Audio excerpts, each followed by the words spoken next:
લાગે છે, પણ આ શિક્ષણની નગરીની અંદર વર્ષોથી આપણે સૌએ ભેગા થઈને એક નીવ મૂકી હતી કે આપણે 9 તારીખ પહેલા આદિવાસી દિવસ ઉજવી અને આ સંસ્કૃતિને સમગ્ર વિશ્વમાં આગળ લઈ જઈશું. એ કાર્યક્રમમાં એક વિચાર સાથે દરેક જગ્યાએ રેલી નીકળે છે, નૃત્ય થાય છે, સંદેશ અપાય છે, પણ આ ધરતી પર એક વિચાર અપાય છે અને વિચાર માટે સમગ્ર વિચારકોના અલગ અલગ સમૂહમાંથી ભાઈ સમાન મારા સાથી મહિપતસિંહ ચૌહાણ ઉપસ્થિત છે. હંમેશા મારી જેમ ગુજરાતમાં પણ અલગ અલગ વિદ્યાર્થીઓ માટે અવાજ ઉઠાવતા યુવરાજસિંહ ઉપસ્થિત છે. તમામ અલગ અલગ જગ્યાના અલગ અલગ સામાજિક તમામ એ નિર્માણ કરતાઓ અહીંયા ઉપસ્થિત છે અને ખાસ કરીને આપ સૌ આ દેશના મૂળ માલિકો, મૂળ નિવાસીઓ અહીંયા ઉપસ્થિત છો. તો એક ભાડુઆત તરીકે હું આપ સૌને વંદન અને પ્રણામ.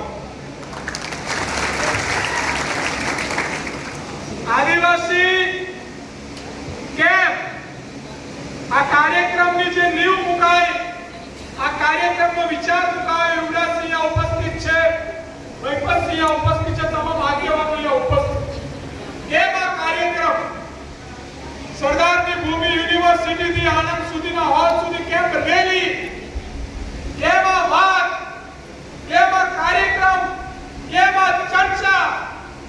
એનો ઉદ્દેશ હતો કે વિચારક જ દેશનો સાચો પાયો હોઈ શકે છે.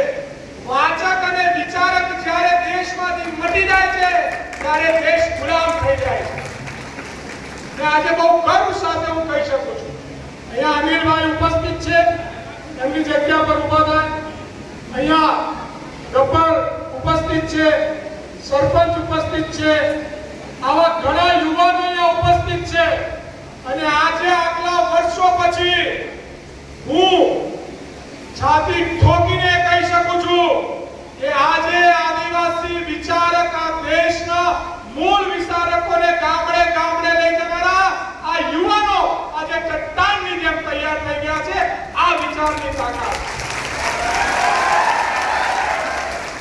અને આ તાકાત સાથે કહું છું, હું પોતે આ વર્ષો પહેલા નિયુક્ત કરી ત્યારથી અમે સંદેશ સાથે ગયા હતા કે ભીલ પ્રદેશ બનવો જોઈએ, બનવો જોઈએ અને બનવો જોઈએ. અને જે ભાઈ કાંગલાઓ એવું કહેતા હોય કે ભીલ પ્રદેશ એ દેશનો ટુકડો છે, મારી ચેલેન્જ છે, ચર્ચા કરવા સ્ટેજ પર આવે, હું જવાબ આપવા તૈયાર છું. દેશ અલગ નથી માંગતા. જો મણિપુર ઝારખંડ થઈ શકતું હોય તો મધ્યપ્રદેશની બોર્ડરથી લગાય, ગુજરાતની બોર્ડરથી લગાય, રાજસ્થાનની બોર્ડરથી લગાય અને મહારાષ્ટ્રની બોર્ડરથી લગાય અને 27 સીટો ઉપરાંત આદિવાસી ભીલ પ્રદેશ થઈ શકે છે. અને આ વાતની નીવ મૂકવા માટે અમે આ ચર્ચા કરીએ છીએ. અને વિદ્યાર્થીઓ, તમને હું ખાસ સંદેશ આપવા આવ્યો છું, ગુમરાહ ના થઈ જતા. આગેવાનો અહીંયા બેઠા છે, એમને કહું છું, મારા વિદ્યાર્થી સાથીઓ જે તમે વિચાર લઈને નીકળ્યા છે, કહું છું, આજે એક ડોગલી વાતો બહુ બધી નીકળી છે. અમે તો રાજકીય નથી કરતા, અમે તો બિન રાજકીય છીએ. ભાઈ પછી રાજકારણ એટલે રાજ્યની નીતિ, અને રાજ્યની નીતિમાં શું આવે? સમાજ, ધન, જાતિ, પ્રાંત, શિક્ષણ, આરોગ્ય, વ્યવસ્થા, સુવિધા, સ્વતંત્રતા, માનવતા અને સંવિધાન એટલે રાજ્યની નીતિ. એટલે તમારા ઘરમાં બાળક જન્મે ત્યારથી એ રાજ્ય નીતિમાં જન્મે છે, કારણ કે એ દાખલો નથી, પણ રાજકારણ એટલે ટાંટિયા ખેંચવા નહીં, રાજ્યોની નીતિ પર વાત કરવી, ચર્ચા કરવી, સંમતિ કરવી અને સંવિધાનની રક્ષા કરવી એટલે રાજનીતિ. અને કરીએ છીએ અને કરીશું. કારણ કે જન્મથી જ હોય છે. એટલે કોઈ પણ કાર્યક્રમ, કોઈ પણ પ્રસંગ, કોઈ પણ વસ્તુ એ રાજ્યની નીતિની બહાર નથી. આ કાર્યક્રમ પણ રાજ્યની નીતિમાં છે, કારણ કે આપણા અધિકાર, હક, આપણા સંસ્કૃતિની જાળવણીનો કાર્યક્રમ છે. આપણે જે પણ કરીએ છીએ, આપણી માંગણી પણ આ રાજ્યની નીતિમાં છે, આપણી વાત પણ આ રાજ્યની નીતિમાં છે, આપણું શિક્ષણ પણ આ રાજ્યની નીતિમાં છે. ખ્યાલ આવી ગયો ને? કોઈના કહેવાથી અંગ્રેજો પછી જે કાળી નસલો મૂકી ગઈ એમની વાર્તાઓથી ગુમરાહ ના થતા. રાજકારણ એટલે રાજ્યોની નીતિ અને નીતિ પર ચર્ચા કરવું એટલે ગુનો નથી. નંબર 3, ઘણા જણા એમ કહે કે અલ્પેશભાઈ તમે બોલો છો એનું કારણ શું? તો હું સ્પષ્ટ કહીશ કે હું એ ઋષિ મુનિઓના કુળમાંથી આવું છું, જેમને જંગલમાં આદિવાસીઓ વચ્ચે તપ કર્યો હતો, એટલે હું આ સંસ્કૃતિને, લાગણીને, પ્રેમ સાથે સમજું છું, એટલે હું વાત મૂકું છું.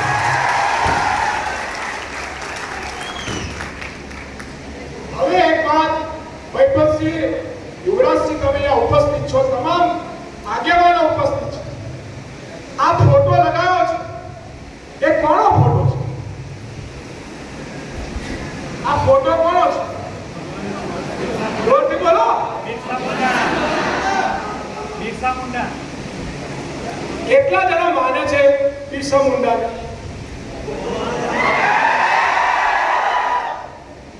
કેટલાના હાથ ઊંચા નહીં થયા, કન્ફ્યુઝન છે. કેટલા જણા માને છે?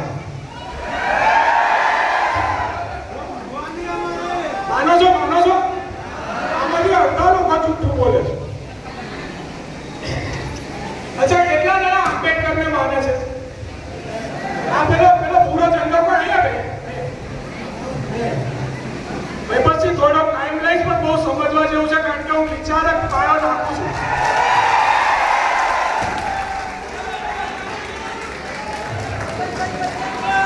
જય ભીમ, જય ભીમ, જય ભીમ, જય ભીમ. આવો, અહીં આવો. મારા મિત્રએ ઝંડો ફેરાયો, ભીમનો નારો લગાવ્યો. હવે આંબેડકર જી શું કહેતા હતા, એમના વિચારો શું હતા? ડોક્ટર બાબા સાહેબ આંબેડકરની હું તમને એક લાઈન કહીશ. ડોક્ટર બાબા સાહેબ આંબેડકરે કીધું હતું કે એજ્યુકેટ, એજ્યુકેટ એન્ડ ઓર્ગેનાઇઝેશન.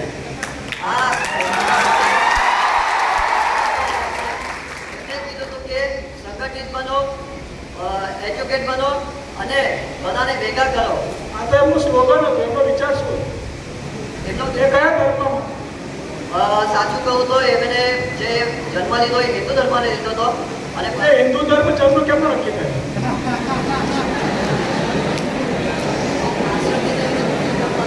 પાછળથી એમને બુદ્ધિસ્ટ ધર્મ અપનાવ્યો હતો.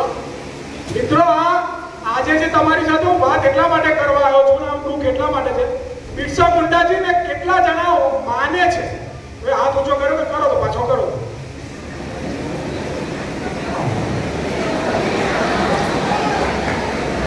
આગેવાનો ખાસ જોજો, હું તમને પ્રેક્ટિકલ એટલે બતાવું છું, તમને ખબર પડે કે આપણી ખોટ ક્યાં છે. આપણે બિરસા મુંડાજી કયા ધર્મના મળ્યા, કયા ધર્મમાં ગયા અને કયો પંથની સ્થાપના કરી?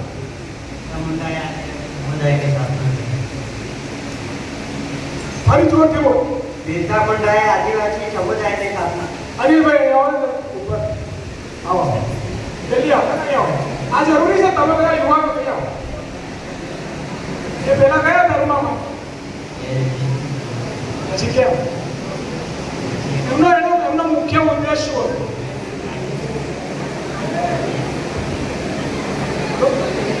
ભગવાન બિરસા મુંડાએ બીર સાહેબની સ્થાપના કરી હતી. પહેલા ભગવાન બિરસા એ ક્રિશ્ચન મિશનરીમાં જોડાયા હતા. ત્યારબાદ એમણે વૈષ્ણવ ધર્મનો પણ વિરોધ કર્યો હતો. એના પછી ભગવાન બિરસા મુંડાએ 23-24 વર્ષની ઉંમરમાં એક આદિવાસીઓનો પ્રકૃતિ ધર્મ બિરસાયતનો શાખા ખોલી હતી.